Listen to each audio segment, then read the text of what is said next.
नमस्कार दोस्तों, बहुत बहुत स्वागत है आप सभी का टारगेट डिफेंस एकेडमी में, मेरे यानी पीयूष उपाध्याय के साथ में। आज इस वीडियो में हम एक बहुत इंपॉर्टेंट बात को डिस्कस करने वाले हैं। बहुत सारे स्टूडेंट्स इंग्लिश में जो क्वेश्चंस पूछे जाते हैं उनके चेंजिंग पैटर्न को लेकर काफी ज्यादा डिस्टर्ब्ड रहते हैं। बेसिक लेवल पर तैयारी करने के बाद भी ऐसा लगता है कि जब मैं मॉक टेस्ट लगाऊंगा या जब मैं पेपर देने जाऊंगा तो कॉन्फिडेंस नहीं आ पा रहा है। आज के वीडियो में हम बात करने वाले हैं कि अगर आपके पास में 90 डेज का टाइम बचा हुआ है, जो कि एक्चुअली में इतना ही बचा है, जैसे जून जुलाई अगस्त, मोटा मोटा मान लेते हैं 3 मंथ्स का टाइम हमारे पास में बचा हुआ है। तो इस 90 डेज में आपके पास में क्या स्ट्रैटेजी होनी चाहिए, आपको कितना पढ़ना है कि ग्रामर, वोकैबुलरी और कॉम्प्रिहेंशन तीनों ही सेक्शन में आप बढ़िया परफॉर्म कर पाएं। जब मैं बढ़िया बोल रहा हूं इसका मतलब है 40 से ज्यादा क्वेश्चंस आप सही कर पाएं। अभी तक आपकी तैयारी जो भी रही हो, आपने बेसिक पढ़ा हो, अपने बेसिक्स ना पढ़े हो, उससे कोई फर्क नहीं पड़ेगा। अगर आज आप डे 1 की तरह शुरू करना चाहते हैं तो भी दोस्तों ये जो वीडियो है आपके लिए बेहद यूजफुल रहेगी। तो चलिए बात करते हैं हर एक सेक्शन ऑफ इंग्लिश की। जैसे आप कंप्लीट इंग्लिश में बात करेंगे तो आपके पास में ग्रामर होगा, आपके पास में वोकैबुलरी होगी और आपके पास में कॉम्प्रिहेंशन होगा। ये 3 सेक्शंस आपको देखने को मिलेंगे। इन 3 सेक्शंस की ही आपको तैयारी करनी होती है। अब ग्रामर में जो क्वेश्चंस आते हैं वो स्पॉटिंग एरर्स के फॉर्म में आ सकते हैं और सेंटेंस इंप्रूवमेंट के फॉर्म में आ सकते हैं। ये दोस्तों आपसे स्पॉटिंग एरर्स और सेंटेंस इंप्रूवमेंट के फॉर्म में क्वेश्चंस पूछ सकता है। जनरली 2 ही फॉर्म्स होते हैं, कभी कभार फिल इन द ब्लैंक्स को भी देख सकते हैं। फिल इन द ब्लैंक्स का भी कई बार जिक्र हो जाता है ग्रामर के कॉन्टेक्स्ट में। तो ये 3 ही तरीके हैं जिससे आपसे ग्रामर पूछी जाती है। अब अगर मुझे ग्रामर को तैयार करना हो, देखो वैसे तो सारे चैप्टर्स इंपॉर्टेंट हैं, आर्टिकल से लेकर noun, pronoun, adjective, adverbs, tenses, verbs, subject verb agreement, फिर प्रेपोजिशन, कंजंक्शन, सारे ही चैप्टर से कुछ ना कुछ क्वेश्चंस का पार्ट तो इंपॉर्टेंट होता ही है। लेकिन अगर हम बात करेंगे सर हमको ना टू द पॉइंट ही तैयारी करनी है, मतलब ज्यादा क्वेश्चंस, जैसे अगर 10 क्वेश्चंस हम ग्रामर के मान लेते हैं आ रहे हैं, तो सर मैं ऐसा क्या करूं कि मेरे 7 क्वेश्चन तक सही हो जाएं। वो जो 3 बच रहे हैं उसके लिए मुझे पता है एक्स्ट्रा मेहनत करनी पड़ेगी, थोड़ा और ज्यादा पढ़ना पड़ेगा। वो मुझे नहीं करना है, मुझे 10 में से 7 सवाल सही करने ही करने हैं, मतलब 70% एक्यूरेसी मुझे चाहिए। तो अब इसके लिए कुछ बताइए। तो चलिए समझते हैं एग्जैक्टली अगर आपको 70% तक एक्यूरेसी चाहिए तो क्या स्ट्रैटेजी होनी चाहिए। देखो अगर हम ग्रामर की बात करें तो कुछ ऐसे चैप्टर्स हैं जिन पर जरूर सवाल आता ही है और हर एक सवाल में आपको ये सारी चीजें चेक करनी ही पड़ेंगी। एक एक करके अगर हम थोड़ी सी डिटेलिंग पर बात करें बच्चा, तो समझिएगा सबसे पहला आता है सब्जेक्ट वर्ब अग्रीमेंट। कोई भी सेंटेंस जब आप पढ़ेंगे तो उसका सब्जेक्ट और वर्ब सही तरह से यूज हुआ है, अग्री कर रहा है कि नहीं, ये आपको याद रखना ही पड़ेगा कि ये चीज तो चेक करनी ही करनी है। इसलिए सब्जेक्ट वर्ब अग्रीमेंट चैप्टर को बढ़िया से पढ़ लीजिएगा। प्रोनाउंस के कुछ एक्सेप्शंस होते हैं जिन पर बेस सवाल बहुत आते हैं, जैसे ITS और IT अपोस्ट्रोफ एस, इस पर सवाल बहुत बनता है। वन के बेसिस पे सवाल बहुत बनता है एज अ, जब हम प्रोनाउन की बात करते हैं, वन ऑफ नहीं, सिर्फ वन की बात जब हम करते हैं, इस पर सवाल बहुत बनता है। रेसिप्रोकल प्रोनाउन पर सवाल लगभग आपको हर साल एक देखने को मिलेगा, है ना। तो रेसिप्रोकल प्रोनाउंस के बारे में बात करनी होगी।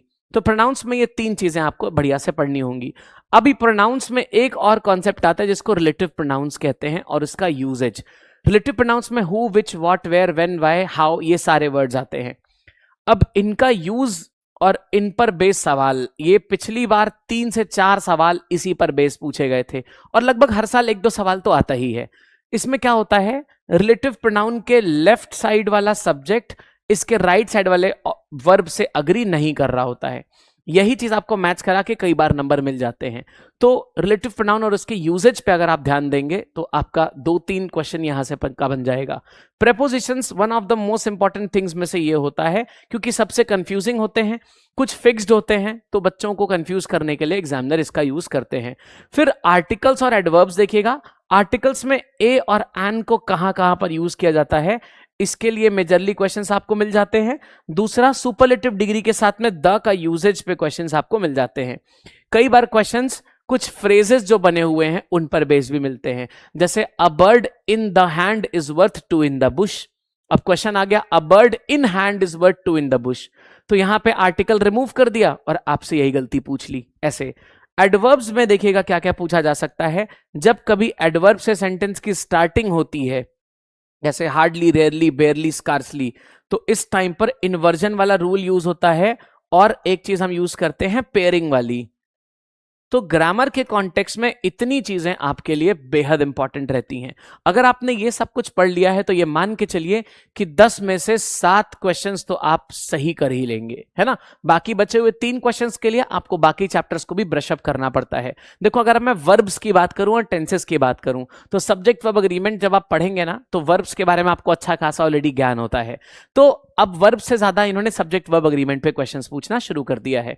अगर हम बात करें वोकैबुलरी की, तो इतने सारे वर्ड्स हैं सर, हम क्या क्या करें, कौन से वर्ड्स को याद करें। तो अगर मैं आपको 20 क्वेश्चंस अगर आपके एग्जाम में आ रहे हैं सिनोनिम्स और एंटोनिम्स के, उसमें से आप कम से कम 15 सही कर पाएंगे, उसके लिए एक बढ़िया सी ट्रिक बताता हूं। देखिए, आपको क्या करना है, प्रीवियस ईयर पेपर्स ले लेने हैं। कहां से मिल जाएंगे? 2 एप्लीकेशंस होते हैं, एक है ऑल एनडीए पेपर करके, ऑल एनडीए पेपर्स करके, और एक है आपके पास में ऑल सीडीएस पेपर्स करके। रेड कलर का ऐप होगा, उस पर लिखा होगा व्हाइट कलर से। ये एप्लीकेशन एंड्रॉइड फोन में अवेलेबल है, इसको डाउनलोड कर लीजिएगा। यहां से आपको सारे एनडीए के पेपर्स और सारे सीडीएस के पेपर्स मिल जाएंगे और आंसर की भी मिल जाएगी। इसको लेकर आप लास्ट 10 साल के, जैसे आप 2025 से शुरू करिएगा, 2025 फिर 24 फिर 23 22 ऐसे उल्टा चलिएगा। एनडीए का भी और सीडीएस का भी जितने भी क्वेश्चंस पूछे गए हैं सिनोनिम और एंटोनिम्स में, वो सारे क्वेश्चन वाले वर्ड और उन सब के ऑप्शंस एक जगह पर लिख डालिएगा, ठीक है। उस एक जगह लिखने के बाद में आपको लगेगा कि भाई बहुत सारे वर्ड रिपीट हो रहे हैं, जो रिपीट हो उसको काट दीजिएगा। जितने वर्ड्स निकल कर आए, बस आपके लिमिटेशन वही है। सिर्फ क्वेश्चंस नहीं ध्यान रखिएगा, ऑप्शंस को भी आपको कवर करना है, वरना मामला फंस जाएगा, ठीक है। ये है वोकैबुलरी के लिए। यही सेम काम आपको ईडियम्स एंड फ्रेजेस के लिए भी करना है, यही सेम काम आपको ईडियम्स एंड फ्रेजेस के लिए भी कर लेना है। और बाकी अपडेट्स आपको ईडियम्स एंड फ्रेजेस की ऐप पर हमारे मिलती रहती है, उन चीजों को भी ध्यान से समझें, ध्यान से पढ़ें। अब आता है सर कॉम्प्रीहेंशन भी करा दीजिए, मजा आ जाएगी। देखिए, कॉम्प्रीहेंशन को बेहतरीन करने के लिए, बेहतर नहीं बेहतरीन करने के लिए आपको डेली 1 पेज रीडिंग करनी है न्यूज़पेपर की। पहला हो गया, आधा पेज करोगे तब भी चल जाएगा, 1 या फिर अगर आप आधा कर पा रहे हो तब भी चलेगा, लेकिन रोज होना चाहिए। दूसरा, 3 रीडिंग कॉम्प्रीहेंशन के पैसेजेस लगाओ हफ्ते में 3 लगा सकते हैं, मतलब हर दूसरे दिन एक पैसेज लगाना है। फिर 20 PQRS क्वेश्चंस करने हैं हफ्ते भर में, यानी कि मान के चलो रोज 3 सवाल, 2 सवाल भी लगाओगे तब भी चलेगा PQRS वाले।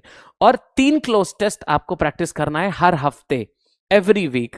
रोज की बात नहीं कर रहा हूं। क्लोज टेस्ट क्या होता है सर? क्लोज टेस्ट होता है बेटा, एक पैराग्राफ होगा। हालांकि क्लोज टेस्ट आपके एग्जाम में अभी तक बस एक बार आया 2023 में। इसमें एक पैराग्राफ होगा और बीच बीच में ब्लैंक स्पेसेस गिवन होंगी आपको। हर ब्लैंक स्पेस का नंबर पड़ा होगा 1 2 3 4 5, और हर नंबर के लिए आपको 4 ऑप्शंस दिए होंगे। मान लीजिए ऑन, एट, इन, फॉर, ऐसे 4 ऑप्शंस दिए होंगे, ठीक है।